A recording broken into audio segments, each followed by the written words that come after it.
जय गुरु जी संगत जी, शुक्राना गुरु जी संगत जी। आज हम डिवाइन बुक दिव्य आभा का नेक्स्ट सत्संग पढ़ेंगे, सुनेंगे और हो सके तो और भी संगत तक पहुंचाएंगे। आज का सत्संग बहुत प्यारा है। विवाह के 6 वर्ष उपरांत संगत जी, गुरु जी ने जब हमें ब्लेस करना होता है, जब उन्होंने हमें ब्लेसिंग देनी होती है, तो टाइमिंग्स गुरुजी महाराज का होता है। जैसे एक बच्चा छोटा अपने पेरेंट्स से ज़िद कर देता है, हम भी बहुत ज़िद करते हैं कि गुरुजी हमें ये चाहिए, हमें प्लीज़ हमारे को, हम सब करते हैं ना, हमारी ये विश पूरी कर दो गुरुजी, हमारी ये विश पूरी कर दो गुरुजी, हमें ये दे दो गुरुजी, क्योंकि हमारी लिस्ट बहुत बड़ी है, जिसको कहेंगे हम नेवर एंडिंग लिस्ट, कभी ख़त्म ना होने वाली लिस्ट है हमारी।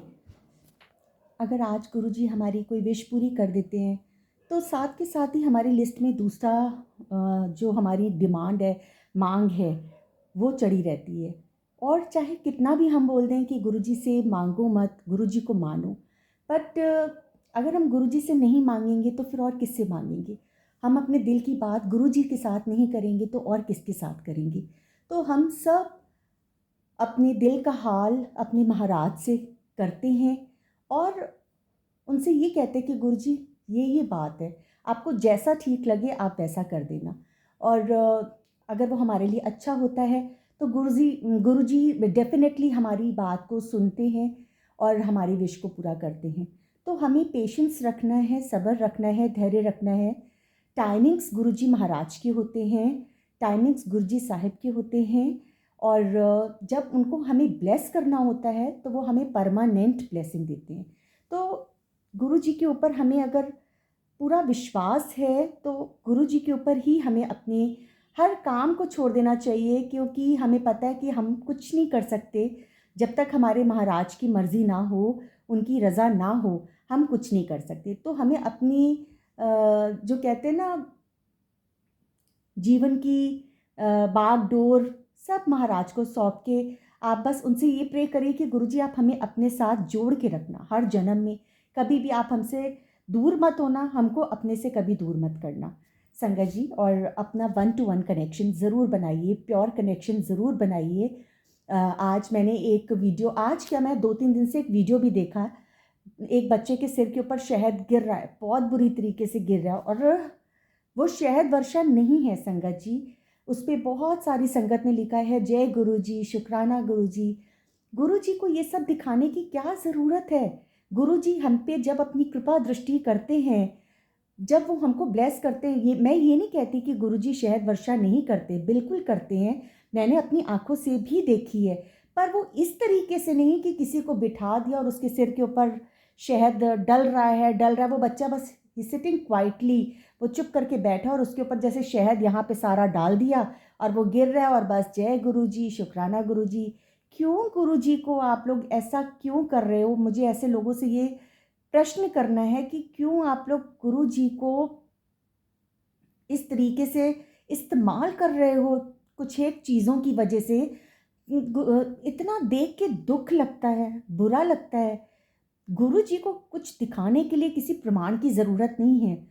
हम सब इस चीज़ को महसूस करते हैं, फील करते हैं कि गुरु जी सुप्रीम पावर हैं। हम सब की ज़िंदगी में बदलाव आते हैं, हम गुरु जी के साथ जुड़ते हैं। गुरु जी अपनी जैसे एक माँ बाप अपने बच्चों को कभी परेशान होता हुआ देख नहीं सकते, उनको कोई परेशानी हो वो उनको अच्छी नहीं लगेगी, है ना, वो कोशिश करेंगे अपने बच्चे की परेशानी को या प्रॉब्लम को जल्द से जल्द सॉल्व करें। उसी तरीके से गुरु जी तो हमारे माता पिता से भी ऊपर है, वो कैसे अपने बच्चों को किसी दिक्कत समस्या में देख सकते हैं? तो गुरु जी तो जब हमें अपना लेते हैं तो वो हमारी समस्याओं का हल धीरे धीरे करके 1 by 1 करते चले जाते हैं। तो इस तरह की फेक वीडियोस को आई रिक्वेस्ट यू संगत जी, प्लीज़ बिल्कुल आप तवज्जो ना दें, बिल्कुल तवज्जो ना दें, बिल्कुल इम्पोर्टेंस ना दें कि मतलब कुछ भी होता चला जा रहा है। एक वीडियो देखी कि 50-50 रुपीज़ के नोट हैं और गुरुजी के पूरे फेस के ऊपर चिपका के रखे हुए हैं। संगत जी मैं तो पता नहीं अब मैं क्या बोलूँ, गुरुजी पता नहीं क्या आजकल सच्ची में कुछ एक लोगों को होता चला जा रहा है, और ऐसे लोग गुरु जी की संगत नहीं है। संगत जी, अगर वो गुरु जी की संगत होंगे तो वो इस तरीके की हरकतें बिल्कुल भी नहीं करेंगे। अगर हमें कोई ब्लेसिंग मिलती है, कुछ भी गुरुजी हमें दर्शन देते हैं, बहुत सादगी से अगर हमें कोई दर्शन मिलते हैं, तो उसे आप चुप करके अपने तक रखिए, उसको शोर मचा के सबको मत दिखाइए, क्योंकि वो दर्शन आपके लिए हैं, पर्सनल ब्लेसिंग है। सिर्फ मैं भी जब नई नई कनेक्ट हुई गुरुजी के साथ, मुझे भी गुरुजी ने अपनी ये कृपा दिखाई कि बहुत प्यारे प्यारे दर्शन गुरुजी ने दिखाए, बट तब मुझे इतना पता नहीं था, इतना ज्ञान नहीं था, तो मैं सबको शेयर करती रहती थी, आज ये दिखाए गुरुजी ने दर्शन। बट गुरुजी ही धीरे धीरे सोझी देते हैं, समझ देते हैं, और हम सत्संग जब पुराने सुनते हैं तो हमें धीरे धीरे अपने आप थोड़ी थोड़ी सोझी आती है कि हम चीज़ें सीखते हैं धीरे धीरे कि हमें गुरुजी के साथ जुड़ना है, तो हमें क्या क्या बातें अपनी ज़िंदगी में अपनानी होंगी, जिससे कि गुरुजी को जो जो नापसंद है हम वो काम ना करें, जो गुरुजी को पसंद है हम वो काम करें। तो जो कोई दर्शन आपको मिलते भी हैं, उसे अपने तक रखिए, उसे तब तक आप अपने पास रखिए जब तक कि वो एक सत्संग नहीं बन जाता। और जब वो सत्संग बन जाता है, तो जैसे गुरुजी ने कहा ना, मुट्ठी बंद करके रखो, तो आप उस सत्संग को जब वो पूरा हो जाए तब आप सबके साथ शेयर करो, क्योंकि तब आप अपने गुरु की महिमा का गुणगान कर रहे हैं। संगत जी, इसके साथ मैं अपना नेक्स्ट सत्संग दिव्य आभा का पढ़ती हूँ। जय गुरु जी, शुक्राना गुरु जी। विवाह के 6 वर्ष उपरांत, यद्यपि हमारे विवाह को कुछ समय हो चला था, हमारी कोई संतान नहीं थी। मेरे पति अपनी चिकित्सा अवश्य करवा रहे थे, पर हमें प्रथम प्रगति जनवरी 1994 में गुरुजी से मिलने के उपरांत ही दृष्टिगोचर हुई। मेरे पति की अवस्था में 20% का अंतर आया। कुछ अंतराल के पश्चात गुरुजी ने हमें संतान होने का आशीर्वाद दिया, पर यह भी कहा कि मेरे गर्भाशय की नलियों में समस्या उत्पन्न होगी। परीक्षण करने पर सब परिणाम सामान्य आए। अगले वर्ष मैं गर्भवती हो गई। गुरुजी के कथन के संदर्भ में मैंने चिकित्सकों से निवेदन करके सब परीक्षण करवाए। पराध्वनिक विशेषज्ञ ने गर्भाशय में कोई असामान्यता नहीं देखी। कुछ दिन के उपरांत उन्होंने पाया कि इसके 10 दिन बाद मेरे उदर में अत्यधिक दर्द के कारण जब मुझे अपनी चिकित्सिका के पास ले जाया गया, तो परीक्षण में पता लगा कि भ्रूण नली में बढ़ रहा था। एक नली फट चुकी थी और दूसरी में छेद हो गया था। फिर गुरुजी की कृपा से 2000 में भी मैं पुनः गर्भवती हुई। विवाह के 6 वर्ष बाद और एक सुंदर बच्ची को जन्म दिया। मेरी पीड़ा प्रातः 5 बजे आरंभ हुई और अपराह्न तक पूर्ण पीड़ा में होने पर भी बच्ची सीधी नहीं हुई थी।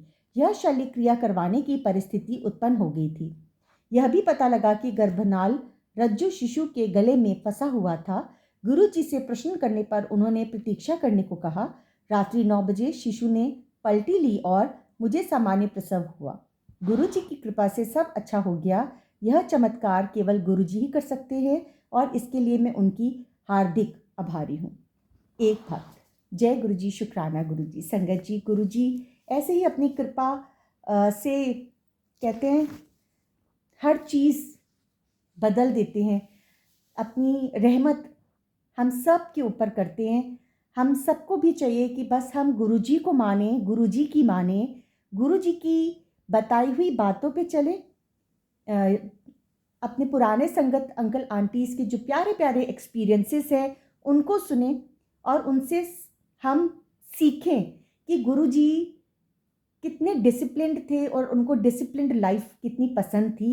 तो हम सबको चाहिए कि हम भी अपने आप को डिसिप्लिन्ड करें और उसी तरीके से गुरुजी के बताए हुए रास्ते पे चले जैसे कि गुरुजी को पसंद थे। संगत जी, कल हम डिवाइन दिव्य आभा का नेक्स्ट सत्संग करेंगे, विवाह रक्षक गुरुजी। जय गुरुजी, शुक्राना गुरुजी। गुरुजी सबका भला करे, सब पर अपनी कृपा दृष्टि बनाए। जय गुरुजी।